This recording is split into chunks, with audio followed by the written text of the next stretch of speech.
Bagi warga Muslim yang ingin melakukan pernikahan beda agama, jangan lagi khawatir. Ternyata pernikahan beda agama bagi Muslim bisa dilakukan, sah dan tidak ilegal. Selama ini persoalan seperti ini sering jadi masalah.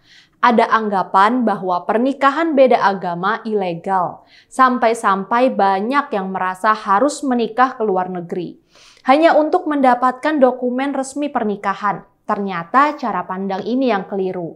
Selama ini sudah banyak pernikahan beda agama yang dilakukan. Yang bisa membantu adalah dua lembaga bernama Indonesian Conference on Religion and Peace dan Harmony with Ramadhania. Nama tokohnya yang aktif berjuang adalah Ahmad Nurcholish. Kedua lembaga itu sah secara hukum. Mereka tercatat secara resmi di bawah naungan Kementerian Hukum dan HAM. Mereka bisa membantu memberi konsultasi sampai membantu penyelenggaraan pernikahan beda agama. Biasanya pernikahan beda agama itu dilangsungkan dengan dua tata cara. Mula-mula misalnya dengan tata cara Islam dan kemudian dengan tata cara Kristen. Jadi pernikahan secara Islam dilakukan sendiri, tetap dengan mengundang kerabat dan tamu lainnya, mengundang penghulu, wali, dan seterusnya. Tapi tidak dicatatkan di kantor urusan agama. KUA tidak mau melakukan pernikahan beda agama. Tapi di dalam Islam sendiri, pencatatan di KUA memang bukan kewajiban. Satu-satunya hal yang agak berbeda dengan pernikahan beda agama adalah tidak adanya keterlibatan KUA. Namun begitu, pernikahan tetap sah. Pernikahan tetap bisa didaftarkan di Dinas Kependudukan dan Catatan Sipil. Yang dicatat adalah pernikahan secara non-Islam. Memang mungkin tidak semua pihak merasa nyaman. Namun yang terpenting, perkawinan tersebut diakui sah secara hukum. Pasangan itu kemudian mendapatkan akta perkawinan. Dan melalui akta, pasangan beda agama dapat membuat kartu keluarga hingga akta kelahiran anak mereka. Sama saja dengan pasangan lainnya. Persoalan nikah beda agama ini kembali mencuat setelah menyebar viral di media sosial video pernikahan beda agama di Semarang. Video itu menampilkan sepasang pengantin menjalankan prosesi pernikahan. Mempelai wanita mengenakan jilbab, sementara sang pria menggunakan jas hitam.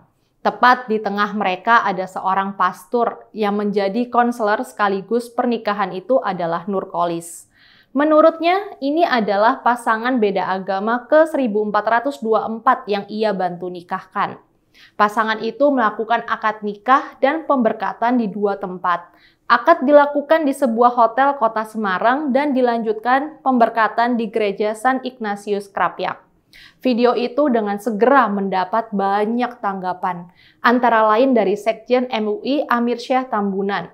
Dia mengatakan bahwa pernikahan beda agama adalah haram dan tidak sah. Dia juga menyatakan Undang-Undang Nomor 1 Tahun 1974 tentang perkawinan melarang pernikahan beda agama. Dalam undang-undang itu dikatakan bahwa perkawinan adalah sah bila dilakukan menurut hukum masing-masing agama dan kepercayaannya. Dikatakan pula perkawinan harus dicatat menurut peraturan perundang-undangan yang berlaku. Nurcholish menganggap bahwa apa yang dilakukannya tidaklah melanggar undang-undang. Menurutnya, ada beberapa penafsiran dalam Islam tentang pernikahan beda agama. Yang pertama, ada kalangan yang melarang secara mutlak pernikahan beda agama. Perempuan Muslim dilarang menikah dengan non-Muslim. Pria Muslim juga dilarang menikah dengan non-Muslim. Kedua, kalangan yang membolehkan secara bersyarat. Pria Muslim boleh menikah dengan perempuan non-Muslim, tapi perempuan Muslim tidak boleh menikah dengan pria non-Muslim. Ketiga, kalangan yang berpandangan baik, pria maupun perempuan Muslim boleh menikah dengan non-Muslim. Dengan demikian, pernikahan beda agama tidak dengan sendirinya bertentangan dengan ajaran Islam. Tergantung penafsirannya. Kalau MUI mengeluarkan fatwa itu, ya silakan saja. Tapi fatwa MUI tidak mengikat secara hukum. Bagi Nurcholish, pernikahan yang ia bantu itu tidak bertentangan dengan undang-undang perkawinan karena dilakukan dengan mengikuti ajaran agama. Dan walau tidak tercatat di KUA, pernikahan ini juga sah karena tercatat di Dinas Penduduk dan Catatan Sipil. Salah satu bukti sahnya pernikahan adalah adanya akte pernikahan. Nurcholish sendiri bukan ustadz kaleng-kaleng. Dia mempelajari Islam secara mendalam. Dia lahir di Grobogan 7 November 1974. Dia menempuh pendidikan di madrasah sejak pendidikan dasar sampai menengah ke atas. Kemudian lulus S1 dari Fakultas Tarbiyah Sekolah Tinggi Agama Islam Nida El-Adabi. Dia juga sudah menulis beberapa buku soal pernikahan beda agama. Jadi pengetahuan tentang Islamnya bisa diandalkan. Kita di Indonesia patut berterima kasih dengan Ahmad Nurcholish. Pernikahan adalah salah satu hak sipil yang harus dijamin. Karena itu, dalam demokrasi, setiap warga berhak memilih pasangannya sendiri. Negara tidak boleh campur tangan, termasuk soal pernikahan beda agama. Kami di CSW mendukung Nurcholish. Kami paham bahwa masih ada banyak warga yang menganggap pernikahan beda agama terlarang. Tapi, kalaupun itu haram, itu bukan tindakan kriminal. Memilih menikah dengan siapa adalah pilihan yang diambil sesuai keyakinan. Bagi mereka yang percaya itu haram, sebaiknya mereka tidak melakukannya. Tapi, bagi mereka yang tidak percaya, harus ada jaminan untuk menjalankan haknya.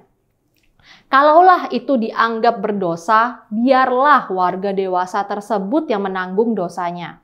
Itu adalah urusan si warga dengan Tuhan. Negara tidak perlu campur tangan. Negara tidak bisa mewajibkan warga untuk menikah hanya dengan pasangan yang memiliki agama yang sama. Mari kita hormati hak sipil setiap warga. Setiap warga berhak menikah dengan orang yang ia cintai. Jangan diingkari. Saya, Rizka Putri, undur diri.